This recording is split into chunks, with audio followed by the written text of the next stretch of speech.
move this paper here. How long are we supposed to put this into cure? 60 seconds. 60 seconds is all it takes. So this is how it turns out on this side. Now, do you see what I mean about why we need it to be nice and smooth here? Because we want to get a really good adhesion with this middle section. So this is a little bit more rough, a little more textured. There could be runoff if you accidentally get runoff. So our goal here is to make it as smooth as possible. And that's exactly what we're going to do. So now that we have this piece, we are going to sand both sides of this piece. Just gently sand.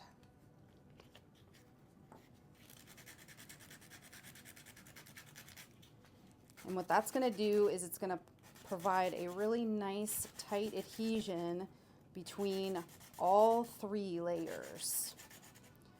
I know a lot of people like to skip this step, but I really encourage you not to, especially if you're doing a liquid shaker. Now this one I will not do as a liquid shaker, but you never know, I might want to go back and do it later, and if I didn't prep it right, it could leak, and we don't want that. So just lightly sand. If you're wondering why there is a little section here, it's because it is for filling. So that is meant to be there. So be careful when you're sanding so you don't snap it. But yes, it is meant to be there. So I sprayed it with alcohol. I'm going to go ahead and wipe that down. We're going to wipe down this side. Make sure I don't have any dust on there. All right. Now that I have that prepped, we're going to look at our piece. We're going to size it up. It looks great. All right, so we are going to go ahead and adhere this piece now. So there are a couple different ways that you can do this.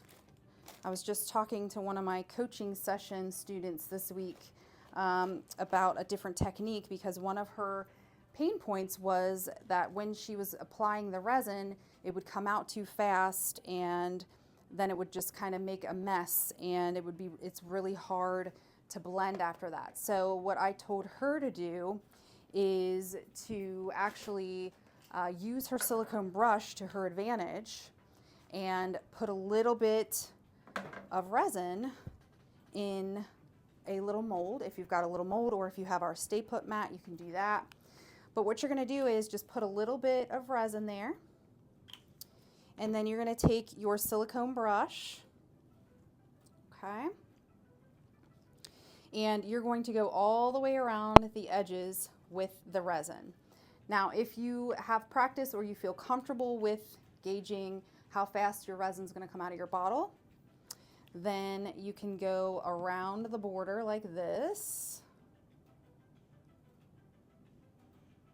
And I tend to go quick because you don't want too much to come out, but it's pretty easy to control. And just go all the way around the border. If you feel like there's a little bit too much, you can always take your silicone brush and kind of wipe away a little bit if you want.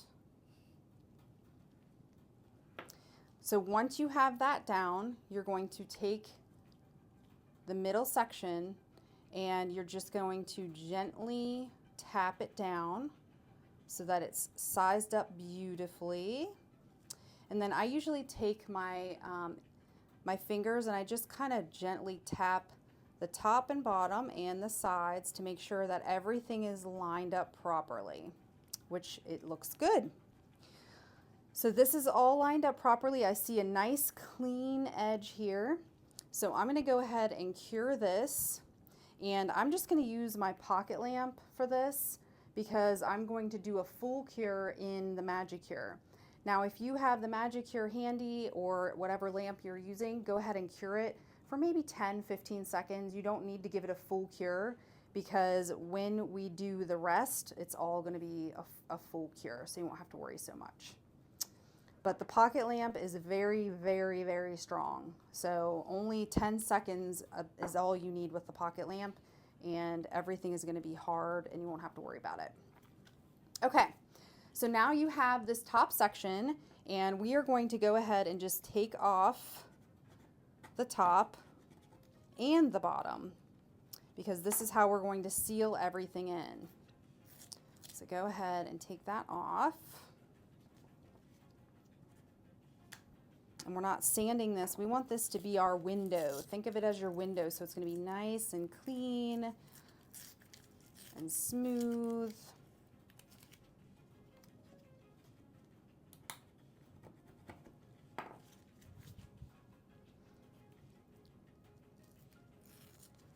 All right. So you can see it is just a nice clean window, just like that. So I'm going to set that aside. Now comes the fun part. We are going to fill our shaker. So we are going to put some fun inclusions in here, guys, so you can look at what you've got in your kit if you want. I'm actually going to go with this little tulip spring mix. This is a really cute one. I love this. And we are going to put this down into the shaker. You can use whatever clay you have.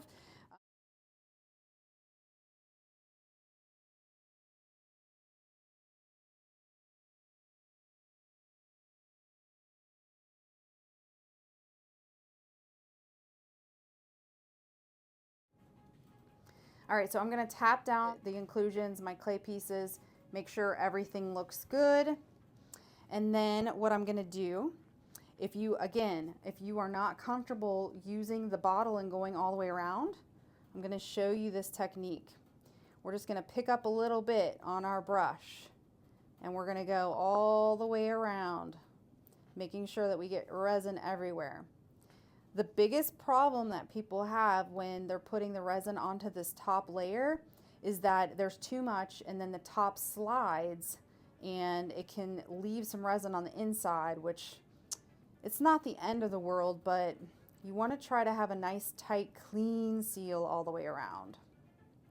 So too much resin will make it all slide around, and we don't want that. We want just enough for it to have a bubble-free connection between the layers.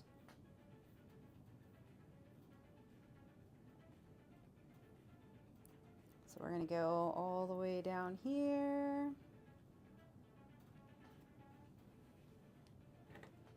Perfect. We're going to join those two at the bottom. Excellent. All right, so now that we have that, we're going to take the top and we are going to gently sit it right down onto this snail. Now, know that there could easily be some static happening between the clay and the top of your piece. So some people will even go as far as taking a dryer sheet and kind of rubbing it on here to prevent the static electricity. I don't have a dryer sheet here, so we're just gonna wing it. But you're just going to sit it right down on top, and you're gonna do the same thing where you touch sides, touch the top, and all looks well. We're gonna bring that magic cure over for 60 seconds at that 36 watts. We're gonna go ahead and cure. And then what I want you to do is get your DTF ready. So 60 seconds. So if you are not familiar with what kind of decals these are actually permanent decals. What does that mean? It means that once you get it onto the blank, you do not have to seal it. You do not have to dome it. You do not have to seal it in. It's permanent. It's not going anywhere. They're very, very, very easy to use, and they last. They last forever. So I'll show you what it looks like without doming it. So this is without doming it. It's still super cute. I actually really like it because it has the lift to the ink, so it looks really nice. If you want to dome it, you can. I'm not going to show that here. I have tons of other videos that you guys can go back and reference if you want to.